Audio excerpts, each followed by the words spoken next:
Today, we become legends. Hey, my name's Inter, welcome back to the channel, and we've got sort of patch notes for the new Season of Celebration update. The website's apparently having big issues on smitegame.com, and so we can't get the actual patch notes at the moment, but I want to get this video out to you guys as soon as I can to go over all the changes and get my thoughts on it and stuff. So basically, they've released a Google Doc as like a temporary fix for the normal patch notes that would normally be on the website, so it looks a bit strange. I apologize for that. There's not much I can do about it other than, you know, wait for the patch notes to go up on the website, but I have no idea how long that's going to be. It could be tomorrow that the patch notes go up, and I want to get this out to you guys as soon as I can. So I'll try and put some images in where it's relevant for items and gods and stuff like that, make it a bit more interesting, but for now we just have this Google Doc, which is basically just a text version of the patch notes. But there's so many interesting and really good changes here, so I thought I would go over it anyway. So first up, we have the new recipe items, which look really cool. So essentially the way these are going to work is you're going to get a recipe at the start of the game, similar to a starter item, but a little bit different. It's going to be in your last slot, and there's two little quests that you have to do to upgrade it. They're different for each different one, and you get 50 gold on step 1 completion and 75 gold on step 2 completion. And they're not going to provide you any stats, but they are going to provide you a different effect based on which one you chose, and that's after the step 2 completion. So you complete these two little mini quests, you get a bit of gold, and then you get the final effect, which is when you like essentially cook it into a full dish, I guess, and then you're going to have that effect. And so first up, we have the golden gooseberries, which is going to be the ADC recipe, and this one is a banger, dude. This one I feel like is going to break the game, to be completely honest. So first step, kill 30 minions. That's very easy. That's just 5 minion waves in ADC, as long as you're good at last hitting. If you miss some of the last hits, because I'm not sure if this is going to be last hits or not, I assume it is, and so if you're missing any of the last hits on the wave, which most people are going to miss a few last hits, so it probably won't be exactly 5 waves, it might be 6 or 7, but pretty early in the game, basically. And then you've got to deal 750 god damage with basic attacks. Not too hard to do whatsoever at the time you're going to be getting this online. And then you're going to get the final dish, which is all basic attacks will also hit enemies within a 10 unit radius of the target, 30% damage to gods, 50% to minions and jungle camps. Yeah, Golden Bow is back for hunters, boys. This is going to be completely insane. Yes, it takes a little bit to get online, but not even that much. I think this will come online around the same time you will get Golden Bow online when that existed. Obviously, Throwing Dagger you will get online much earlier, so it's not going to be as broken as Golden Bow was back in the day, but this is still pretty insane. Unfortunately, you won't be able to do this on junglers, I don't think. So like Arachne, Mercury, Kali, they'll probably still need to go Golden Blade because you need to kill 30 minions, not 30 jungle camps. I'm pretty sure it won't work for jungle camps, and so you won't be able to build this on junglers. But any solo laners that wanting to go Golden Blade, you probably just go this instead, and also ADCs can go this as well and just give them insane clear. I feel like this is just going to be mandatory on every ADC, and this is just going to basically bring us back to the Golden Bow meta where hunters can farm like insanely well. And then obviously you sell these late game when you get to your 6th item slot, but by that point you don't really care about this effect anymore. You farmed up to level 20, you can get your other items online and stuff like that. This is going to break the game, I feel. Golden Gooseberries probably is going to need nerfs or removal. This is just the most, the rest of them are not this insane, I promise. This one is just ridiculous and probably going to break the game. But next up we have Sturdy Stew, which is meant to be the support recipe. So obtain 40 minion assists, crowd control enemy gods 10 times, but you can't gain more than 1 stack per 1 second. So if you're hitting multiple people with the same crowd control, it's not going to work. It's going to have to be separate instances of crowd control, but certain gods might be able to abuse this. Like I think Ares, you can probably chain, wait 1 second, chain, wait 1 second, chain, and you'll get 3 stacks on this. So Ares is going to be able to stack this a little bit faster. There might be a couple of other gods that work that way as well, but I can't think of any off the top of my head. And then the final dish, being hit by a hard crowd control creates a pulse that gives 5+1 per level protections to yourself and allies within 55 units for 5 seconds. So basically, sort of like a mini spirit robe effect. You don't get mitigations, but you do get protections per level, and that also applies to your nearby allies as well. So you're just going to be a little bit less susceptible to getting bursted down by hard crowd control, especially if you stick near your carries as the fights go on, basically. Way less insane than the Golden Gooseberries. Most of them aren't as insane as that, but yeah, should be nice for supports. Bountiful Bow, which is meant to be the mid lane item, or like the mage item, so spend 1000 mana and then deal 2000 god damage with abilities. The final dish, when you use a non-ultimate ability, its cooldown is reduced by 1.5 seconds, and this is an internal cooldown of 8 seconds. So yes, this is going to be useful for mids, but I can absolutely see solo laners using this. It seems pretty good for ability-based solo laners. You know, your King Arthurs, your tiers are definitely going to want this. With tier, you could probably even time it with your stand switch, make sure you've got the effect up when you press stand switch, and then that's going to be 1.5 second reduced cooldown. You're going to be at stand switch like way more often. And so I think this one is probably the most applicable to a bunch of different roles. It's going to be good on mid laners, but I think it can definitely see play on solo laners, maybe even on ability-based junglers if you feel you don't need the jungle one, which we'll get to in a second. I think this is going to have wide applications. Even supports might want this. I mean, granted, they're probably not going to deal 2,000 god damage with abilities, so maybe not supports, but it would still be useful for supports. You know, you go in, you engage with your CC, and it's up more often. Party Punch is the jungle one, so kill or assist 30 jungle minions, traverse 1,500 units, and then passive, every 100 units traveled, you gain a buff that deals 20 plus 15% of your power in physical damage to the next enemy hit. So this will be physical damage regardless of who's picking it up. You know, if you're a magical jungler, or if you get this on like your mage or whatever, even if you're not playing them in jungle, it will be quite hard to stack up, you know, killing or assist 30 jungle minions, so you probably don't want to do it that way. But if you're playing some kind of magical jungler, your Arquang or whatever, it's still going to deal physical damage. And basically just whenever you engage on a gank or in a team fight or whatever, you're just going to have a little bit of extra initial burst damage on top. And finally, we have Durable Drumstick, which is meant to be the solo lane or warrior option. Deal or take 1,500 god damage, so probably going to happen very quickly when you're trading in solo lane with your lane opponent.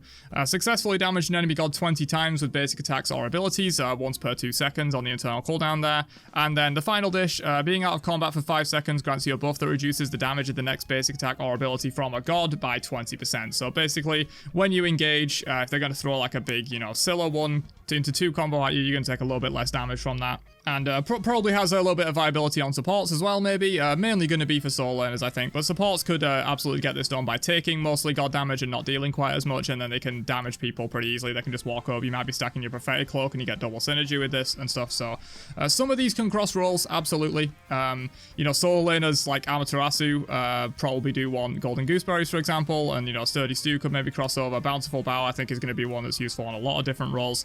So these are very interesting. I do like this mechanic a lot. I think it's going to be really cool. It does seem a little bit like you're mainly just going to be buying the one for your role, but it does seem like they have some potential to cross over, which is interesting.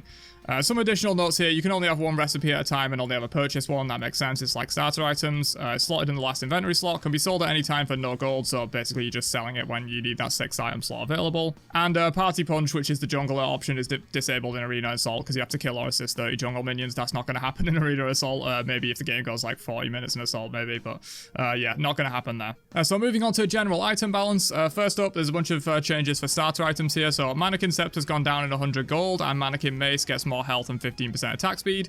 Mannequins, ever since like the end of last season when they nerfed it because of basic attack junglers, has been underperforming substantially, and so it's nice to see some changes to this. You can get a couple extra pots in the early game, and 15% attack speed on Mannequin Mace just makes sense. It makes sense for this item to have attack speed when it's got you know, an effect that requires you to basic attack someone like 3 or 4 times to fully stack it up, so absolutely makes sense there. All the shrouds are also getting increased lifesteal, and the base version is getting mana restore increase as well, and Bloodsoak Shroud is getting some magical power. So basically just a slight bump to all of the shrouds. It's the most underperforming mage starter by far, basically never used, so it makes sense that it gets some buffs. Absolution CC immunity duration been increased by 0.5 seconds. You know, this item doesn't really get used too much, but it is very specific and very niche, and I think in the circumstances that it is good, it's really good. It's just, you know, you're not going to see this picked up every game. It's very specific to the god you're playing and the gods the enemies are playing. RC gets a decreased cost, increased power, and increased passive threshold. So RC, it kind of had a little bit of a bout competing with Devos for a while, but nah, Devos has definitely won that in terms of the first item slot for ADC. So they're giving RC a little buff to maybe compete a little bit better with Devos. It's kind of hard to compete with the 15 flat pen that Devos has at the moment, but we'll see. Maybe RC gets picked up a little bit more. Divine Ruin cost reduction, that's fine. Erosion gets a cost reduction and increased radius on the passive effect, so a little bit easier to get that anti-shielding effect online. Jotun's Vigor, the threshold has been increased as well, similar to RC and Berserker Shield. In last patch, they're just increasing these thresholds a little bit so you can trigger the effect a little bit more reliably. Melee Renewal, they've decreased the max stacks by 1, but increased the protections by 1 as well, so no change to the actual amount of protections you get. You can just stack it a little bit faster, and they've also decreased the internal cooldown of the effect by 15 seconds, so that's pretty substantial. Melee Renewal, I feel, was already a little bit of an underrated item, so you'd probably end up seeing a lot more of Melee Renewal now in this patch. Only Hunter's Garb gets increased mitigations per stack, so you're now getting 12% instead of 9% of the max stacks. Definitely good to see. This item I don't think was bad by any means, but now you're going to be wanting this probably quite a lot in those late game team fights. 12% mitigation is strong. Tablet of Destiny's got a cost reduction. I have no idea why. Again, it seems like high-res are always behind on mid-lane meta, because they did this before. Like, Tablet and Book was falling out of the meta, and then they nerfed it a bunch, and then now that the meta shifted to, like, Doom Orb and Spear Rushes and stuff like that, and they kept nerfing Book of Thoth and Tablet of Destinies, and now the meta has actually shifted back to a Book of Thoth and Tablet of Destinies build, and now they're buffing it. It don't really make any sense to me, but yeah, 100 gold off of Tablet of Destinies, that build will just be even better. Toxic Blade, they've increased the penetration by 5. Warlock Staff, they've increased the health, and same thing on the evolved version as well, so Warlock Staff can compete a little bit more. Book of Thoth got a buff last patch, so it makes sense to also buff the competing stacking item as well. But to be honest, I think you're just better off going with a Book Tablet build on any mage that uses it well in the new patch. But moving on to God changes, I have watched the patch notes show, and there's some crazy ones here, because obviously the patch notes aren't out yet. This is just like the preliminary, no, not preliminary, I guess, the Band-Aid patch notes that they've released a little Google Doc of. But the God changes seem incredibly spicy, so let's get into this. Apollo, Audacity, while this passive effect is active, he gains 25% increased basic attack projectile speed. So not only is he getting 100% attack speed, he's also getting a mini Griffin Wing effect, so he can hit those basic attacks more easily at long ranges and stuff like that. His one is getting pretty massively increased projectile speed and increased damage scaling. So again, at max range, you're going to be able to hit So Beautiful much more often. Now it's going to deal a little bit more damage.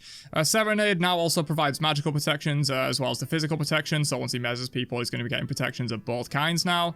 Not a huge change, but it is what it is. And then across the sky, they've decreased the landing time, decreased the tick time, and also decreased the mana cost per second. So it's going to be a lot less expensive, especially in the later ranks, to just fly around in the sky for a bit before you choose your location to land. And I assume the damage has basically not changed here. So it's going to be the same amount of ticks, but you're just going to land a little bit faster and be able to get that access to that knock-up a bit more on demand. And honestly, I would say these are some of the more tame changes that we've got for these spicy God changes at the moment.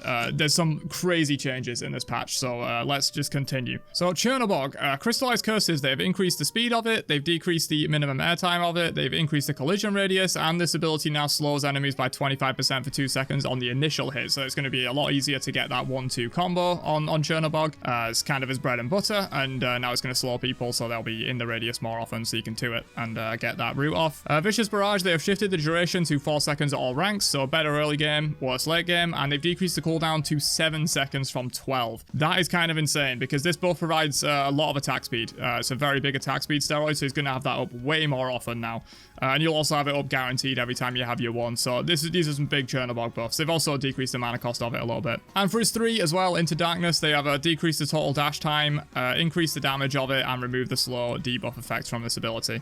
So Arachne, a god that's not been performing very well recently, but is extremely cringe, and we don't want her to be like super good in my opinion. So for Cocoon, which is the 2, they have decreased the amount of hits to stun from 3 to 2, so that's pretty huge. She no longer has to like sit on you for an extended period of time just to be able to get that stun. 2 hits, you know, that's going to speed it up a lot, especially considering attack chain. I think she has a quick hit on the second hit, so you can basically just do 1 attack, get the second quick attack, and you stun, and then you can follow up. They have decreased the duration of the buff from 6 seconds to 4 seconds, so that won't really matter all too much. That's mainly just to keep it in line with the amount of time it'll take you to actually stun them, because the buff wears off obviously after you stun. And they've decoupled the stun from the... Oh wait, never mind, I just completely lied. They have decoupled the stun from the attack speed stim, so Arachne will keep the attack speed buff for the full duration, so even after you've stunned someone, you're still going to have that attack speed for probably, you know, 3 more seconds afterwards, so that's going to be pretty nice for Arachne to kind of follow up on that stun. Web, they have increased the number of broodlings from 2 at all ranks. It now has 3 at the max rank, so not going to make too much of a change overall, but she'll be a little bit more annoying with the amount of spiders she's putting on you. And Nightcrawler, they've increased the leap range a little bit as well, so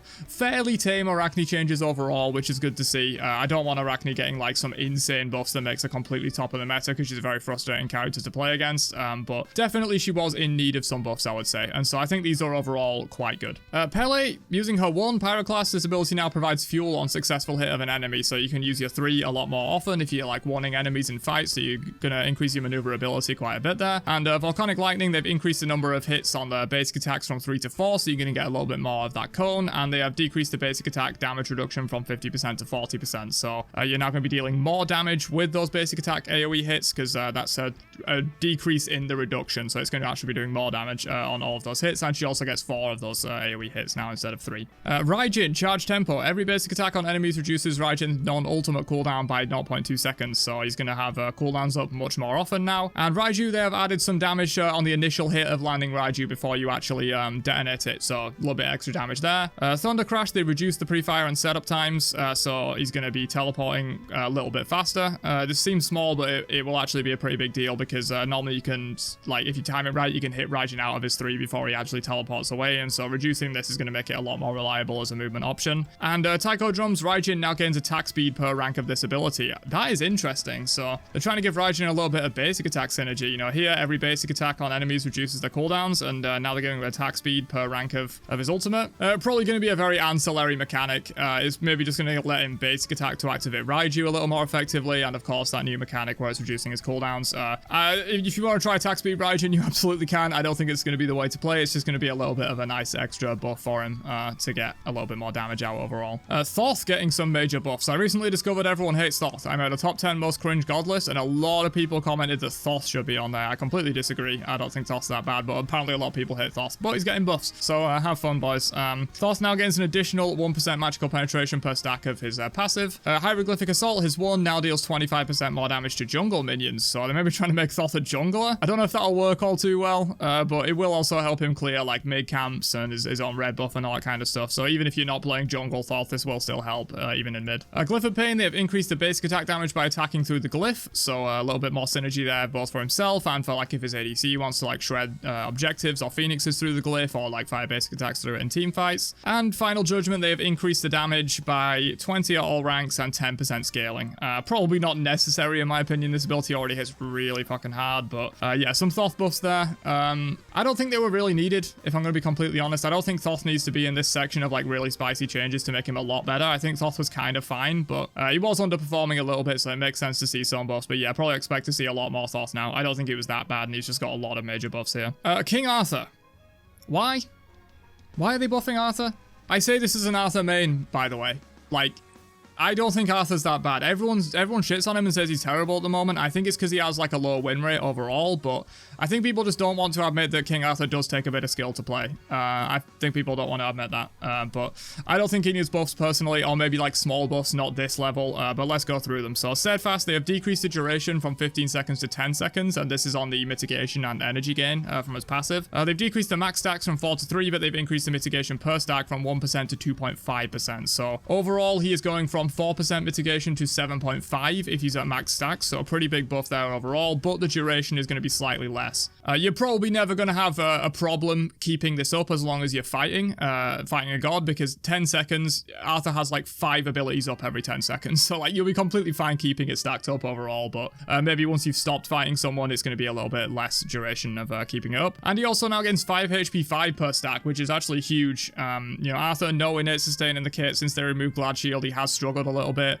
We've had metas where he's built Sovereignty just purely for the 25 HP 5 that Sovereignty used to give. They've nerfed that since, mainly because solo laners were building it a lot for sustain. So him now having up to 15 HP 5 just for free is going to be really huge for him in laning phase. This is a way bigger change than you would think. Battle Stomp, they've increased the slow debuff from 20 to 40% to 30 to 4%. This is the ability you rank last, so this will actually be pretty impactful. You're going to be slowing 30% in the laning phase instead of 20%. Won't matter for team fights, obviously. It's not going to be any stronger late game, but in the laning phase and for like early to mid game rotations, it's going to be a bit stronger for that. Twinkly Bladestorm, they fixed an issue where the first hit was only debuffing by 7% instead of 10, so yeah, this was a buff they made a little while back. They increased it from 7% shred to 10% shred, and it seems like the first hit wasn't getting that, so basically it's now going to be 20% instead of 17%. Bladestorm Twinkly, they have increased the base damage per swing from 10 to 90 to 15 to 95, so 5 damage at all ranks, and they've increased the final damage by 5 in the early game up to 25 in the late game, so just a lot more damage on Bladestorm. I'm pretty sure this is not for Twinkly, this is for Bladestorm, so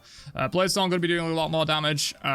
Prepare for Arthur meta, boys, is all I'm saying. He wasn't even that bad. He was like, at the most generous, he was slightly under the point of balance. I personally think he was well balanced, maybe even a little bit strong. And that's coming from an Arthur main. I don't want to see him buff necessarily. I feel like he's going to be top of the meta now. These buffs are huge, mainly to the passive. These other ones are like whatever, but the HP 5, the buffs to the mitigations, like, prepare for an Arthur meta is what I'm saying, basically.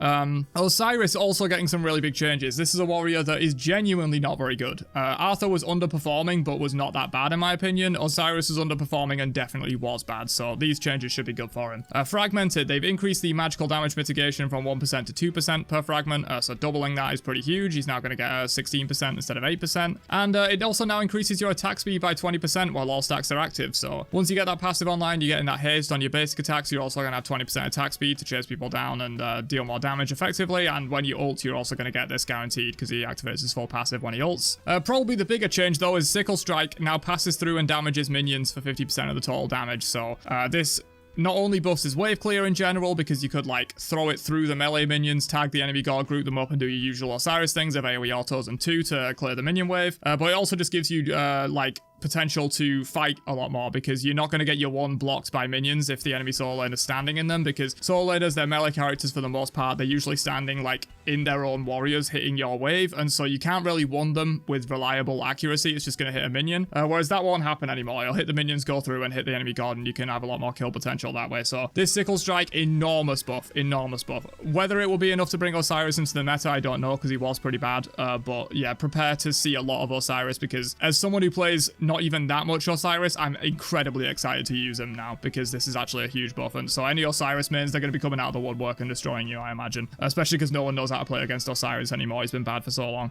Judgment Tether also now decreases enemy attack speed by 20%, so going to make him a little bit better against basic attack warriors in lane and for shredding hunters in the late game as well. Athena next up for the spicy changes. So they've removed the slow debuff from the 1, but they have added it to the 3. So now it's a 20% slow debuff for 2 seconds on both hits of the ability, so you can more easily confirm your taunt to get the second hit of the 3, or you can just use the 3 to slow people in general and like keep the chase going and stuff like that. On the taunt specifically, while enemies are taunted, their attack speed is decreased by 30%, so you're not just going to be like taunting a hunter or a Bakasura in the late game and he does half your health while he's taunted. You're going to get significantly less damage taken if you're taunting basic attack characters. And finally, Defender of Olympus, the allied god targeted by this ability, now gains 20% movement speed, so that's pretty nice. You can get them to like jump into the fight if you're trying to engage with the ultimate, or you can help them get away if you're trying to protect them and get them out with the ultimate. This is just a common sense change that should have been a thing for a long time, and to be honest, a lot of these are like this Sickle Strike change, common sense mechanic that should have always been with Osiris in my opinion. So a lot of these changes are like really good in my opinion. They're going to make the gods not just like stronger by 10 damage on their third ability or whatever, it's going to make them genuinely feel better and play better in game. And yes, some of them might be kind of broken, but I feel like these changes are really good, and if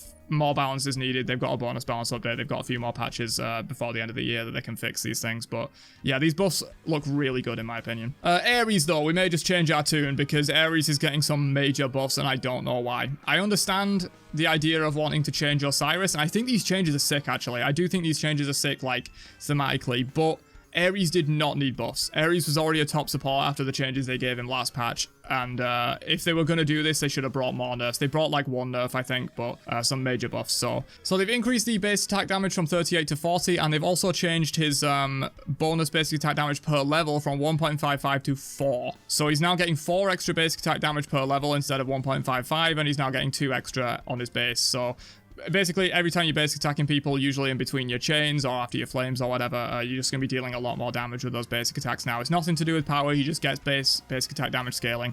Shackles, they've decreased the damage per tick by 5 at all ranks. So this is basically their attempt to justify all these insane buffs they've just given one of the best supports in the game. Not going to be enough. He's going to be insane. Ares is going to be broken. Prepare for him in all of your games. But bolster defensive, they've decreased the duration by 2 seconds, but Ares and allies now gain up to 20 basic attack damage while in the area. So on top of his basic attack damage that is probably going to be almost 100 now, he's also going to get an extra 20 from this. So these air cancels in between the chains that already half hit you, they're going to be doing even more. Ares is going to be insane. And also, yeah, if you have basic attack comps with Ares, that's going to be really nice, you know, just buffing up your hunter. And if you have like a hunter and a Mercury, hunter and a Bakasura or whatever, it's going to be really nice for that in general. And for no escape, they've added 20% damage mitigation while channeling, which is another one of these like common sense changes that probably should have been there for a while.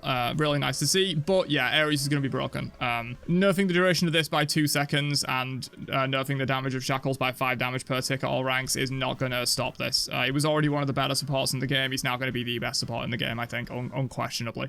Ares is going to be insane. Cabrakhan gets some really interesting changes, in my opinion, as well. This is the final god change of like the really spicy ones where they're getting a lot of like core kit changes. There's other god changes which we'll go over, but this is like the last of the core like big ones. So for Tremors, they have increased the Tremors mana cost from 10 to 30 to 20 to 60. So they've doubled the mana cost on it, and they've decreased the cooldown from 8 seconds to 3 seconds. So basically the new idea with Tremors is not that you just press it and clear the whole minion wave. It's that you press it, you maybe get a few ticks, and then you kind of come out of it and maybe stun them, and then you can press it again because it's got a 3-second base cooldown, which is going to go down to like, what, 1.8 seconds or something like that with max CDR. So basically the idea is you just Tremors for as long as you might need to, and then you weave something else in, and you can just Tremors again, and then, you know, if you like Tremors and then burn their jump, you can stop, chase them down with the one, Tremors again, because it's going to be back up immediately. And so it's going to be almost like a pseudo toggle ability is what they're going for here, and I really like this change. I think it's going to make Cabrakhan flow a lot better. You're going to have to be a little bit careful with how much you're spamming it because it does cost a lot of mana now, but we'll get into this now. Increased base MP5 from 4.6 to 8, and increased MP5 per level from 0.42 to 0.8. So they basically doubled his mana, base mana regeneration and mana regeneration per level. So he's going to have a lot more mana available. So Tremors isn't going to be quite as, you know, mana intensive for him. And for Refraction Shield, they have decreased the mana cost from 65 to 85 to 10 at all ranks. This ability basically does not cost mana, especially because on successful hit, you refund 10 to 30 mana. So this ability no longer costs mana. It is actually mana generation for you to use more Tremors and use it as a toggle and cycle through. These changes are sick, in my opinion. Some of the best changes of the patch. I think it's going to make Cabrakhan feel a lot better and feel a lot more like a kind of in-your-face bruiser. This Tremors change is amazing. Whoever thought of this, you're a genius. You're a genius. These changes are sick. All of these changes are really cool, in my opinion. The only ones I'm a little bit scared of is the Ares changes and where is he? The King Arthur changes. I think Ares and King Arthur are going to be pretty broken. I think a lot of these gods might be pretty broken, to be completely honest. Most of these changes are probably going to break the game, but I am actually happy that they're going to break the game because these changes are all really sick and they completely change the way the god is going to play and add like new stuff to them and make them feel a lot better, and that is great in my opinion. Just be prepared for the game to be a bit broken when this patch launches, basically, but hopefully in the bonus balance and like by next update they can sort of change some of these things, you know, give Ares some nerfs, maybe give King Arthur some nerfs if he overperforms, which I think he's almost certainly going to overperform. I'm going to be spamming Arthur on this new patch 100%. But yeah, once some of the balance issues get ironed out with all these changes, I think the game will absolutely be better for it. These changes are sick, in my opinion. But yeah, that's it for the like major god changes. We're going to be having some other ones which are like sort of your standard patch god changes, basically. They're not going to be like almost minor reworks like they are here. But yeah, so Amaterasu increased the duration of her passive, which is the 10% damage boost once you land 3 basic attacks from 5 to 6 seconds, and also Amma now gains up to 35% attack speed on use of her one, so that should be really nice for her, especially because Amma probably doesn't need to go Golden Blade anymore in solo lane. She can just go for the gooseberries, the new meal item, and so she can have 35% attack speed, or I guess 15 because you're going to be ranking this ability second, but maybe you even rank this ability first now. You know, you get more healing, more power, more attack speed, and if you've got the gooseberries, you don't need the 2 for clear. So maybe you start leveling the 1 on Amaterasu now, and she'll be able to clear super effectively without having to go Golden Blades. You can just get your gooseberries and you go straight into a defense item, but you can still clear the wave. I think Arma's going to be really strong with these buffs. I think Arma could actually be a top meta contender. Kukulkan, they have decreased the mana cost of his 1 and decreased the cooldown of his whirlwind, so not major changes there. Kukulkan underperforming for quite a long time, very old god. Mana cost of 90 on this made no sense. A lot of these old gods have insanely high mana costs for no reason, and so yeah, decreasing the cooldown. Kukulkan will be a little bit better, but I don't think it'll be anything major. Maui's getting some buffs, which is interesting. Maui's one of those gods that's very high skill cap, and so generally you're going to see him underperform on win rate data purely for that reason. But he is, you know, I would say he's pretty balanced right now, maybe even a little strong. He's just hard to use, and so they're giving him some pretty significant buffs here. They are decreasing the cooldown of his 1 by 2 seconds at all ranks and increasing the damage of it as you rank it up. Same at rank 1, but increasing it as you rank it up. To be honest, I don't think this ability has any sense hitting for 360 anyway, so I don't know why they're buffing it to 380. I don't think the damage is really the issue on this. This already hits hard. Yes, it's single target, so you can do a little bit more than your AoE abilities, but still, that's kind of insane, and decreased cooldown by 2 seconds at all ranks as well. And also the Mystical Allure, they have decreased the mana cost, so it no longer scales up. It's just going to be 55 at all ranks. So nothing too major for Maui, but he's definitely going to be stronger. And I think he was already fairly strong if you can use him right. So if you're a Maui main, you're going to be happy about this. You can spam him with reliability. That he's going to be even stronger than he was before. Nemesis, Swift Vengeance, they have decreased the mana cost. So another one of these changes is just like, she's a fairly old god. This had no business being 90 mana cost at the max rank. And Slice and Dice, they have decreased the cooldown from 12 to 11 and increased the damage scaling from 30% to 35%. So Nemesis 2 hits for double damage in the middle. So this is going from 60% to 70% scaling. It's actually a 10% scaling buff, because if you don't hit the god with the center part of your Nemesis 2, I don't think you should be playing Smite, to be honest.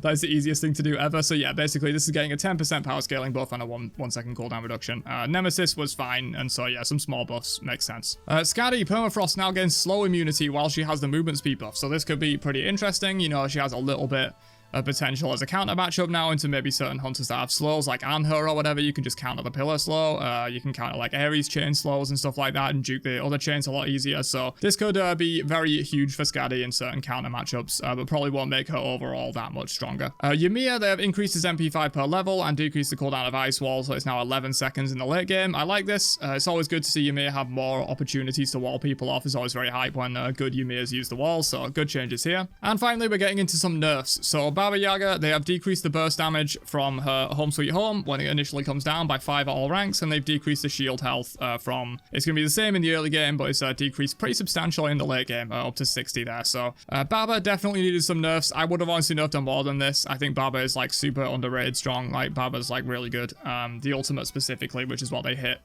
is one of the best ultimates in the game. But yeah, nice to see some Baba nerfs overall. I wouldn't have nerfed her much more than this, but I would have nerfed her a little more than this. Maybe like some of the damage on the Witch Firebolts or something like that. Charon, they decreased the attack speed slow on his Damnation, and they have also increased the cooldown of his 3 as well. So it's now going to be scaling down in cooldown. You don't rank this ability first, as far as I'm aware. Charon Mins can correct me, but I'm pretty sure you don't. So this is going to be a much longer cooldown for a large portion of the game. So some significant Maui nerfs there, which is good to see. Hachiman, they have increased the cooldown of his ult by 10 seconds. This is fine. Hachiman is strong after the buffs, and so yeah, a small nerf to him I think makes sense. We're also probably going to see a big meta shift over in the ADC role, but because of the gooseberries. I think the gooseberries are going to dominate the role, so we're probably going to see some other hunters that don't necessarily have such good clear be able to come into the meta a little bit, like Artemis maybe. And so yeah, you don't want to necessarily over nerf the top performers right now because the meta could shift a lot, so this is a good change. Jormungandr, they have decreased the base damage per tick on the Haze by 5 at all ranks. This is not going to affect anything. Yorm's still going to be super annoying in the solo lane, but a lot of other solo laners have got major buffs. You know, you might be seeing a lot more armor, a lot more Osiris, a lot more King Arthur, and so the meta's going to shift a lot in solo as well. We'll see if Jormungandr still performs as well as he's been performing, so I think it makes sense to not nerf him too much. Kali, Incense, they have decreased the power buff, so it's now going to be 20 less at the max rank, so that's pretty huge. Obviously, basic attacks for physicals 100% power scaling, so that's taking 20 damage off of every basic attack she's doing to you in the late game. That's pretty big. And Destruction, they've decreased the damage. This was not at all the problem with Kali. This is a stupid change in my opinion. The damage from the ult is negligible. It's about her basic attack shredding you and how long the ult lasts and how good use of items she has and stuff like that. This change is pointless, but the incense change is nice. She'll be doing 20 less damage to you with all her basic attacks in the late game. Martikaras, the guy we've all been asking for, getting some nerfs. Monstrosity, they decreased the physical lifesteal per stack from 0.7 to 0.5, and same thing with the ability lifesteal. This was always completely insane. You know, ever since 10.3 where the lifesteal and healing got nerfed majorly, it feels like this either didn't get hit or didn't get hit enough because it was providing like more than an item's worth of both kinds of lifesteal for abilities and for basic attacks. So this was completely insane. It's still going to be really good, but yeah, good nerf to that overall. Poison Barb, they've increased the cooldown from 13 down to 11 to just 13 at all ranks. So it's going to have that combo up a little bit less often and a little bit less self-peel in terms of ruining you off of him and stuff like that. And finally, the big one that everyone needs to see nerfed, Death from Above, decreased damage scaling from 16% to 12% per burst, which is a 48% total decrease. That seems insane, and it kind of is. It's a big damage decrease, but this ability hits so ridiculously, unfathomably hard that I think this ability will still be really good. This will probably be still one of the top ults in the game. Like, this ability just does way too much damage, especially considering it also has prod shred. So even with this nerf of 48% scaling, this ability is still going to be one of the best hunter ults in the game, if not the best. But it is also going to have an increased cooldown from 90 seconds to 100 seconds. In my opinion, should be on 110, but that might be a little too far. These are some pretty heavy-handed nerfs, and so we'll see where Marty lands, but I feel like he might even need a little more, which is crazy because this is probably some of the biggest nerfs, like single nerfs in a single patch we've ever seen, and it's still going to be completely broken. That's just how mad Icarus is. His design is inherently broken, and so it's going to be hard to get him to a balanced spot without completely gutting this ultimate, but we'll see where he lands after these changes. Set, they have decreased the dash damage from 60 up to 80 to 50 up to 70. That's a revert apparently, so at some point Set must have got that buff and they're now reverting that. And Kingslayer, they've decreased the movement speed from 30% at all ranks, 20 to 30 now, so in the early to mid game, it's going to be a little bit less powerful for chasing people down. I do like this change, you know, Set very strong late game, and you don't want him being super strong in the early and mid game as well, because then he just snowballs super hard and just blows people up. So I like this change. Thor nerfs, they have decreased the base damage on his hammer from 50 to 210 to 40 to 200. This is a nerf I suggested. I think the base damage on his hammer is a big problem with Thor. It's why he's also strong in solo lane, because his hammer hits for 630 base damage, which is just completely insane. So now it's only going to be hitting for 600. It's not going to make a big deal. It's taking 30 damage off of it, off the double tap. It's not really going to make a big like impact, to be honest. And Anvil of Dawn, they've decreased the damage on the initial hit from 100% to 90%. Thor needs more than this. Thor absolutely needs more than this. I think Thor needs probably about what Marty got, to be completely honest with you, and Marty needs a little bit more than what he got. But yeah, we'll see how Thor performs after this. I think he's still going to be really strong. He's just inherently super strong. They would have to nerf this base damage down to like 160 or something, I think, and maybe even take some of the damage off of the sparks of the ultimate, and then he might be fine. But yeah, Thor just inherently a really strong kit design, and you don't want him being too good. And there's also a non-conquest nerf for Aphrodite. They removed the non-conquest ultimate cooldown nerf as well. But yeah, that's all we've got for the patch notes. Some really crazy changes. I'm probably gonna be streaming some PTS tomorrow for this because I'm very excited for this update. There's a ton of gods that are going to be viable now that just simply weren't before. You know, I'm going to be trying some King Arthur. I'm definitely going to be trying some Osiris and Armor in solo lane. I think they're going to be really good. The new recipes and stuff are going to shake up the game completely. There's the totem camps, which I've already covered in a previous video if you haven't seen that. This is going to be one of the craziest patches of all time, and I think it's as close to a 10 out of 10 patch that you can get without being 10 out of 10. I'll give it a 9.5. The only like couple of problems I have with it is like Ares didn't need buffs. Arthur maybe needed tiny buffs, but not what he got. But overall, like this patch is near perfect, man. This patch is so good. This is like one of the best patches I've seen in a long time. And people are going to complain. People are going to bitch. People are going to moan that like some of these gods are going to be overpowered and the game's going to be broken. As long as they can fix that within a reasonable time frame, I will give them a 10 out of 10 for this patch. If by the bonus update and then by the next patch dropping, they fixed any balance issues with all of these ridiculous buffs and new items, if they fixed all of that within the bonus update and the next patch, I will give them a 10 out of 10 for this update, because some of these changes are just really good in terms of feel good for the game. It's going to make the gods feel a lot better. There's some new mechanics and stuff that we can use with the shaman camps and the new food items and stuff like that. For now, I'll give it a 9.5. If they don't fix most of the balance issues, it's going to downgrade to like a 9, and if they do fix most of the balance issues, up to a 10. This patch is really good. But yeah, sorry for not having the full patch notes. It might have been a little bit more bland to look at. I apologize for that, but the full patch notes aren't even out as of recording this, and I don't know how long it's going to take them to resolve the website issues. You know, it could be in 5 minutes after I upload this video. It could be tomorrow. So I wanted to get these out for you and give you my thoughts on them and stuff like that, because it's going to be an absolutely huge patch. So hopefully you guys enjoyed my breakdown of these. Let me know what you think to all these changes down below, because there's some ridiculous changes here, and I'm sure there's going to be some people that want to complain about it, or some people that want to say it's absolutely amazing. It's going to be a very controversial patch, I feel like, but I think it's going to be great. So, yeah, catch you guys in another one later on. Have a great day, and peace out, you nerds.